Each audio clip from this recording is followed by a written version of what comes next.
Bismillahirrahmanirrahim. Assalamu alaikum. Hope you all are fine. Today my topic is English summary. English summary के बारे में हम आज पढ़ेंगे freedom.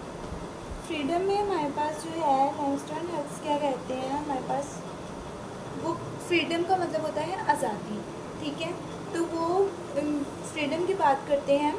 He strongly declares that freedom must be claimed with courage, not postponed or delayed. People should not wait for tomorrow because freedom is needed today.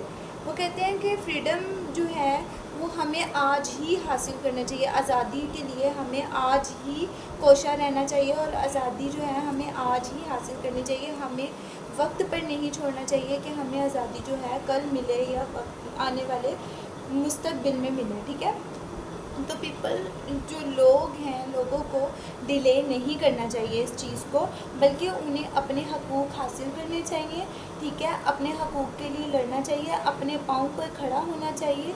ठीक है, जो वो डिज़र्व करते हैं उन्हें वो मिलना चाहिए. ठीक है, उनके जो हक़ हैं और उनकी जो कहते हैं कि इंडिपेंडेंस और इक्वलिटी के लिए जो है उनको कोशा रहना चाहिए, उनको इंडिपेंडेंट होना चाहिए. ठीक है, तो आज़ादी के लिए इंसान को कोई समझौता नहीं करना चाहिए, क्योंकि आज़ादी किसी भी समझौते से, किसी कॉम्प्रोमाइज़ से हासिल नहीं होती है, बल्कि इंसान को अपने बराबर हकूक़ और दूसरों के साथ भी, यानी कि एक दूसरे के साथ बराबर हकूक़ रखने चाहिए, ताकि हर किसी को ही आज़ादी के साथ जीने का हक़ हो. ठीक है, तो आगे वो यहाँ पे कहते हैं कि आज़ादी जो है हमें मरने के बाद हासिल नहीं होती है, या हमें ये नहीं सोचना चाहिए कि हमें मुस्तकबिल में हासिल हो जाए, क्योंकि ज़िंदगी जो है वो हम लोगों ने जीनी है और ज़िंदगी हम लोगों को आज़ादी के साथ ही जीने का हक़ है.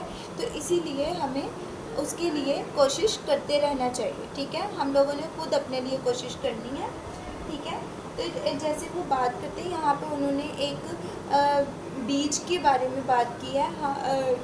आज़ादी जो है एक बीज की मानीदा है कि एक बीज बोया जाता है सख्त ज़रूरत के तहत. ठीक है, फिर वो उगता है और उसको यूज़ किया जाता है. तो इसी तरीके से हासिल की हुई आज़ादी भी जो है हमारे लिए ऐसी ही है. अगर हम लोग उसको वक्त पर हासिल कर लें तो वो हमारे लिए आगे बहुत यूज़फुल हो सकती है और हम आज़ादी के साथ रह सकते हैं. और इसी तरीके से आज़ादी जो है वो हमारे अंदर खुददारी पैदा करती है.